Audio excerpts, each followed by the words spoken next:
Emily Brontë, Wuthering Heights, Chapter 11. Sometimes, while meditating on these things in solitude, I've got up in a sudden terror and put on my bonnet to go see how all was at the farm. I've persuaded my conscience that it was a duty to warn him how people talked regarding his ways. And then I've recollected his confirmed bad habits and, hopeless of benefiting him, have flinched from re-entering the dismal house, doubting if I could bear to be taken at my word. One time I passed the old gate, going out of my way on a journey to Gimmerton. It was about the period that my narrative has reached, a bright frosty afternoon, the ground bare and the road hard and dry. I came to a stone where the highway branches off onto the moor at your left hand. A rough sand pillar with the letters WH cut on its north side on the east, G, and on the southwest, TG. It serves as a guidepost to the Grange, the heights, and village. The sun shone yellow on its gray head, reminding me of summer. And I cannot say why, but all at once a gush of child sensations flowed into my heart. Hindley and I held at a favored spot 20 years before. I gazed long at the weather-worn block, and, stooping down, perceived a hole near the bottom still full of snail shells and pebbles, which we were fond of storing there with more perishable things. And, as fresh as reality, it appeared that I beheld my early playmate seated on the withered turf, his dark, square head bent forward, and his little hand scooping out the earth with a piece of slate. "Poor Hindley!" I exclaimed, involuntarily. I started. My bodily eye was cheated into a momentary belief that the child lifted its face and stared straight into mine. It vanished in a twinkling, but immediately I felt an irresistible yearning to be at the heights. Superstition urged me to comply with this impulse, supposing he should be dead. I thought or should die soon, supposing it were a sign of death. The nearer I got to the house, the more agitated I grew, and on catching sight of it, I trembled in every limb. The apparition had outstripped me. It stood looking through the gate. That was my first idea on observing an elf-locked, brown-eyed boy setting his ruddy countenance against the bars. Further reflection suggested this must be Hareton. My Hareton, not altered greatly since I left him, 10 months since. "God bless thee, darling," I cried, forgetting instantaneously my foolish fears. "Hareton, it's Nellie. Nellie, thy nurse." He retreated out of arm's length and picked up a large flint. "I am come to see thy father, Hareton," I added, guessing from the action that Nellie, if she lived in his memory at all, was not recognized as one with me. He raised his missile to hurl it. I commenced a soothing speech, but could not stay his hand. The stone struck my bonnet, and then ensued, from the stammering lips of the little fellow, a string of curses, which, whether he comprehended them or not, were delivered with practiced emphasis and distorted his baby features into a shocking expression of malignity. You may be certain this grieved more than angered me. Fit to cry, I took an orange from my pocket and offered it to propitiate him. He hesitated and then snatched it from my hold, as if he fancied I only intended to tempt and disappoint him. I showed another, keeping it out of his reach. "Who has taught you those fine words, my bairn?" I inquired. "The curate?" "Damn the curate. And thee." "Give me that," he replied. "Tell us where you got your lessons, and you shall have it," said I. "Who's your master?" "Devil Daddy," was his answer. "And what do you learn from Daddy?" I continued. He jumped at the fruit. I raised it higher. "What does he teach you?" I asked. "Naught," said he, "but to keep out of his gate. Daddy cannot bide me, because I swear at him." "Ah, and the devil teaches you to swear at Daddy?" I observed. "Nay," he drawled. "Who then?" "Heathcliff." I asked if he liked Mr. Heathcliff. "Ah," he answered again. Desiring to have his reasons for liking him, I could only gather the sentences. I note, he pays Dad back what he gives to me. He curses Daddy for cursing me. He says I mun do as I will. And the curate does not teach you to read and write then? I pursued. No, I was told the curate should have his teeth dashed down his throat if he stepped over the threshold. Heathcliff had promised that. I put the orange in his hand and bade him tell his father that a woman called Nellie Dean was waiting to speak with him by the garden gate. He went up the walk and entered the house. But instead of Hindley, Heathcliff appeared on the doorstones, and I turned directly and ran down the road as hard as ever I could race, making no halt till I gained the guidepost and feeling as scared as if I had raised a goblin. This is not much connected with Miss Isabella's affair, except that it urged me to resolve further on mounting vigilant guard and doing my utmost to check the spread of such bad influence at the Grange, even though I should wake a domestic storm by thwarting Mrs. Linton's pleasure. The next time Heathcliff came, my young lady chanced to be feeding some pigeons in the court. She had never spoken a word to her sister-in-law for 3 days, but she had likewise dropped her fretful complaining, and we found it a great comfort. Heathcliff had not the habit of bestowing a single unnecessary civility on Miss Linton, I knew. Now, as soon as he beheld her, his first precaution was to take a sweeping survey of the house front. I was standing by the kitchen window, but I drew out of sight. He then stepped across the pavement to her and said something. She seemed embarrassed and desirous of getting away. To prevent it, he laid his hand on her arm. She averted her face. He apparently put some question which she had no mind to answer. There was another rapid glance at the house, and supposing himself unseen, the scoundrel had the impudence to embrace her. "Judas, traitor!" I ejaculated. "You are a hypocrite too, are you? A deliberate deceiver. Who is Nellie?" said Catherine's voice at my elbow. I had been over-intent on watching the pair outside to mark her entrance. "Your worthless friend," I answered warmly. "The sneaking rascal yonder. Ah, he has caught a glimpse of us. He is coming in. I wonder will he have the heart to find a plausible excuse for making love to Miss when he told you he hated her." Mrs. Linton saw Isabella tear herself free and run into the garden, and a minute after, Heathcliff opened the door. I couldn't withhold giving some loose to my indignation, but Catherine angrily insisted on silence and threatened to order me out of the kitchen if I dared to be so presumptuous as to put in my insolent tongue. "To hear you, people might think you were the mistress," she cried. "You want setting down in your right place. Heathcliff, what are you about, raising this stir? I said you must let Isabella alone." "I beg you will, unless you are tired of being received here and wish Lynn to draw the bolts against you." "God forbid that he should try," answered the black villain. I detested him just then. God keep him meek and patient. Every day I grow madder after sending him to heaven. "Hush," said Catherine, shutting the inner door. "Don't vex me. Why have you disregarded my request? Did she come across you on purpose? What is it to you?" he growled. "I have a right to kiss her if she chooses, and you have no right to object. I am not your husband. You needn't be jealous of me." "I'm not jealous of you," replied the mistress. "I'm jealous for you. Clear your face. You shan't scowl at me. If you like Isabella, you shall marry her. But do you like her? Tell the truth, Heathcliff. There, you won't answer. I'm certain you don't.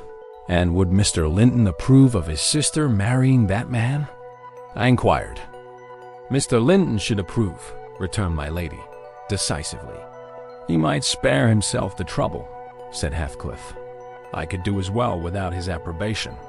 And as to you, Catherine, I have a mind to speak a few words now, while we are at it. I want you to be aware that I know you have treated me infernally. Do you hear? And if you flatter yourself that I don't perceive it, you are a fool. And if you think I can be consoled by sweet words, you are an idiot. And if you fancy I'll suffer unrevenged, I'll convince you of the contrary in a very little while. Meantime, thank you for telling me your sister-in-law's secret. I swear I'll make the most of it and stand you aside." "What new phase of his character is this?" exclaimed Mrs. Linton in amazement. "I've treated you infernally, and you'll take your revenge. How will you take it, ungrateful brute? How have I treated you infernally?" "I seek no revenge on you," replied Heathcliff, less vehemently. "That's not the plan. The tyrant grinds down his slaves, and they don't turn against him. They crush those beneath them. You are welcome to torture me to death for your amusement. Only allow me to amuse myself a little in the same style, and refrain from insult as much as you are able. Having leveled my palace, don't erect a hovel and complacently admire your own charity in giving me that for a home. If I imagined you really wish me to marry Isabel, I'd cut my throat." "Oh, the evil is that I am not jealous, is it?" cried Catherine. "Well, I won't repeat my offer of a wife. It is as bad as offering Satan a lost soul. Your bliss lies like his in inflicting misery. You prove it. Edgar is restored from the ill temper he gave way to at your coming. I begin to be secure and tranquil. And you, restless to know us at peace, appear resolved on exciting a quarrel. Quarrel with Edgar, if you please, Heathcliff, and deceive his sister. You'll hit on exactly the most efficient method of revenging yourself on me." The conversation ceased. Mrs. Linton sat down by the fire, flushed and gloomy. The spirit which served her was growing intractable. She could neither lay nor control it. He stood on the hearth with folded arms, brooding on his evil thoughts. And in this position I left him to seek the master, who was wondering what kept Catherine below so long. "Ellen," said he, when I entered, "have you seen your mistress?" "Yes, she's in the kitchen, sir," I answered. "She's sadly put out by Mr. Heathcliff's behavior, and indeed, I do think it's time to arrange his visits on another footing. There's harm in being too soft, and now it's come to this." And I related the scene in the court, and as near as I dared, the whole subsequent dispute. I fancied it could not be very prejudicial to Mrs. Linton, unless she made it so afterwards by assuming the defensive for her guest. Edgar Linton had difficulty in hearing me to the close. His first words revealed that he did not clear his wife of blame. "This is insufferable," he exclaimed. "It is disgraceful that she should own him for a friend and force his company on me. Call me 2 men out of the hall. Ellen, Catherine shall linger no longer to argue with the low ruffian. I have humored her enough." He descended, and bidding the servants wait in the passage, went, followed by me, to the kitchen. Its occupants had recommenced their angry discussion. Mrs. Linton, at least, was scolding with renewed vigor. Heathcliff had moved to the window and hung his head, somewhat cowed by her violent rating apparently. He saw the master first and made a hasty motion that she should be silent, which she obeyed abruptly on discovering the reason of his intimation. "How is this?" said Linton, addressing her. "What notion of propriety must you have to remain here, after the language which has been held to you by that blackguard? I suppose because it is his ordinary talk you think nothing of it. You are habituated to his baseness, and perhaps imagine I can get used to it too." "Have you been listening at the door, Edgar?" asked the mistress, in a tone particularly calculated to provoke her husband, implying both carelessness and contempt of his irritation. Heathcliff, who had raised his eyes at the former speech, gave a sneering laugh at the latter, on purpose, it seemed, to draw Mr. Linton's attention to him. He succeeded, but Edgar did not mean to entertain him with any high flights of passion. "I've been so far forbearing with you, sir," he said quietly. "Not that I was ignorant of your miserable, degraded character, but I felt you were only partly responsible for that. And Catherine wishing to keep up your acquaintance, I acquiesced foolishly. Your presence is a moral poison that would contaminate the most virtuous. For that cause, and to prevent worse consequences, I shall deny you hereafter admission into this house, and give notice now that I require your instant departure. 3 minutes' delay will render it involuntary and ignominious." Heathcliff measured the height and breadth of the speaker with an eye full of derision. "Cathy, this lamb of yours threatens like a bull," he said. "It is in danger of splitting its skull against my knuckles. By God, Mr. Linton, I'm mortally sorry that you are not worth knocking down." My master glanced towards the passage and signed me to fetch the men. He had no intention of hazarding a personal encounter. I obeyed the hint. But Mrs. Linton, suspecting something, followed. And when I attempted to call them, she pulled me back, slammed the door to, and locked it. "Fair means," she said, in answer to her husband's look of angry surprise. "If you have not courage to attack him, make an apology, or allow yourself to be beaten. It will correct you of feigning more valor than you possess. No, I'll swallow the key before you shall get it. I'm delightfully rewarded for my kindness to each. After constant indulgence of one's weak nature and the other's bad one, I earn for thanks 2 samples of blind ingratitude, stupid to absurdity. Edgar, I was defending you and yours, and I wish Heathcliff may flog you sick for daring to think an evil thought of me." It did not need the medium of a flogging to produce that effect on the master. He tried to wrest the key from Catherine's grasp, and for safety, she flung it into the hottest part of the fire. Whereupon, Mr. Edgar was taken with a nervous trembling, and his countenance grew deadly pale. For his life he could not avert that excess of emotion. Mingled anguish and humiliation overcame him completely. He leant on the back of a chair and covered his face. "Oh, heavens! In old days this would win you knighthood," exclaimed Mrs. Linton. "We are vanquished. We are vanquished.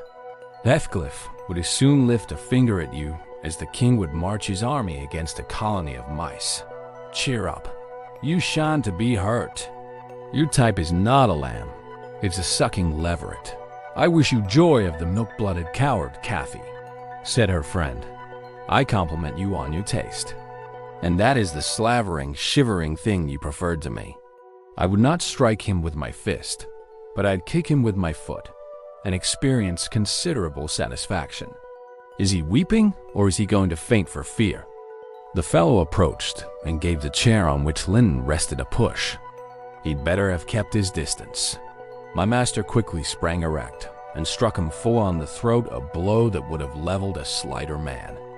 It took his breath for a minute, and while he choked, Mr. Linton walked out by the back door into the yard, and from thence to the front entrance.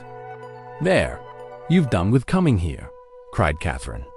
"Get away, now. He'll return with a brace of pistols and half a dozen assistants. If he did overhear us, of course he'd never forgive you. You've played me an ill turn, Heathcliff, but go make haste. I'd rather see Edgar at bay than you. Do you suppose I'm going with that blow burning in my gullet?" he thundered. "By hell, no. I'll crush his ribs in like a rotten hazelnut before I cross the threshold.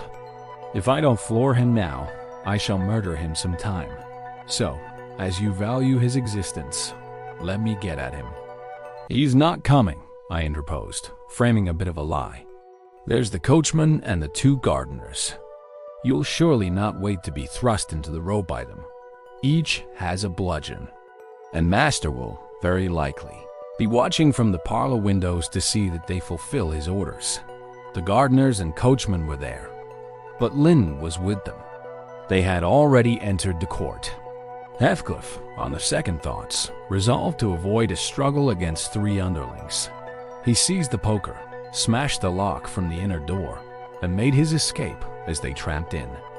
Mrs. Linton, who was very much excited, bade me accompany her upstairs. She did not know my share in contributing to the disturbance, and I was anxious to keep her in ignorance. "I'm nearly distracted, Nellie," she exclaimed, throwing herself on the sofa. "1,000 smith's hammers are beating in my head. Tell Isabella to shun me. This uproar is owing to her, and should she or anyone else aggravate my anger at present, I shall get wild. And Nellie, say to Edgar, if you see him again tonight, that I'm in danger of being seriously ill. I wish it may prove true. He has startled and distressed me shockingly. I want to frighten him. Besides, he might come and begin a string of abuse or complainings.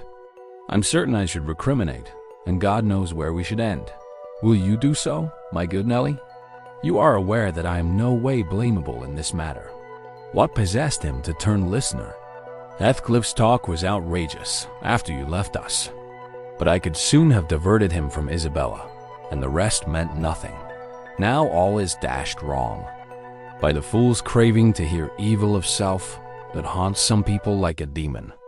Had Edgar never gathered our conversation, he would never have been the worse for it.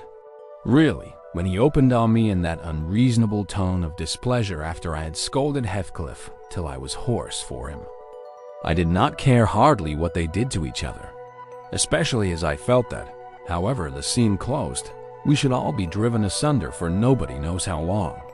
While, if I cannot keep Heathcliff from my friend, if Edgar will be mean and jealous, I'll try to break their hearts by breaking my own. That will be a prompt way of finishing all, when I am pushed to extremity, but it's a deed to be reserved for a forlorn hope. I'd not take Linton by surprise with it. To this point, he's been discreet in dreading to provoke me. You must represent the peril of quitting that policy, and remind him of my passionate temper, verging, when kindled, on frenzy. I wish you could dismiss that apathy out of that countenance, and look rather more anxious about me. The stolidity with which I received these instructions was, no doubt, rather exasperating, for they were delivered in perfect sincerity. But I believed a person who could plan the turning of her fits of passion to account beforehand might, by exerting her will, manage to control herself tolerably, even while under their influence. And I did not wish to frighten her husband, as she said, and multiply his annoyances for the purpose of serving her selfishness. Therefore, I said nothing when I met the master coming towards the parlor, but I took the liberty of turning back to listen whether they would resume their quarrel together. He began to speak first. "Remain where you are, Catherine," he said, without any anger in his voice, but with much sorrowful despondency. "I shall not stay. I am neither come to wrangle nor be reconciled. But I wish just to learn whether, after this evening's events, you intend to continue your intimacy with her." "Oh, for mercy's sake," interrupted the mistress, stamping her foot. "For mercy's sake, let us hear no more of it now. Your cold blood cannot be worked into a fever. Your veins are full of ice water, but mine are boiling, and the sight of such chillness makes them dance. To get rid of me, answer my question," persevered Mr. Linton. "You must answer it, and that violence does not alarm me. I have found that you can be as stoical as anyone when you please. Will you give up Heathcliff hereafter, or will you give up me? It is impossible for you to be my friend and his at the same time, and I absolutely require to know which you choose." "I require to be let alone," exclaimed Catherine, furiously. "I demand it. Don't you see I can scarcely stand? Edgar, you leave me." She rang the bell till it broke with a twang. I entered leisurely. It was enough to try the temper of a saint, such senseless, wicked rages.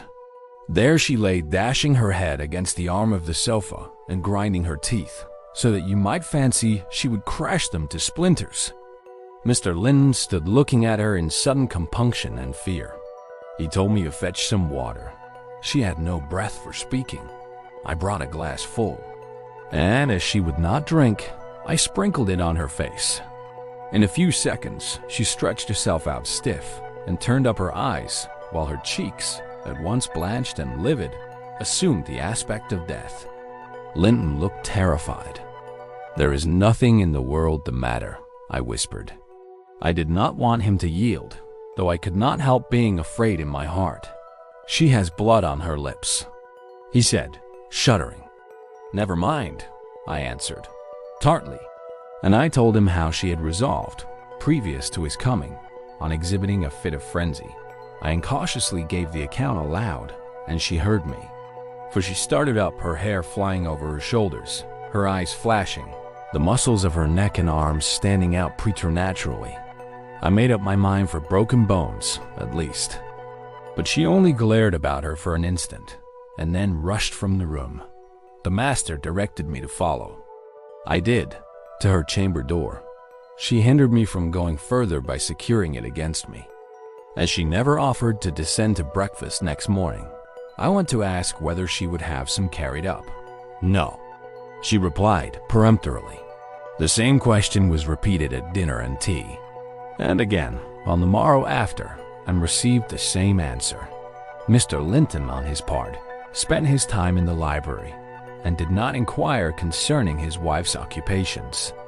Isabella and he had had an hour's interview, during which he tried to elicit from her some sentiment of proper horror for Heathcliff's advances, but he could make nothing of her evasive replies, and was obliged to close the examination unsatisfactorily, adding, however, a solemn warning that if she were so insane as to encourage that worthless suitor, it would dissolve all bonds of relationship between herself and him.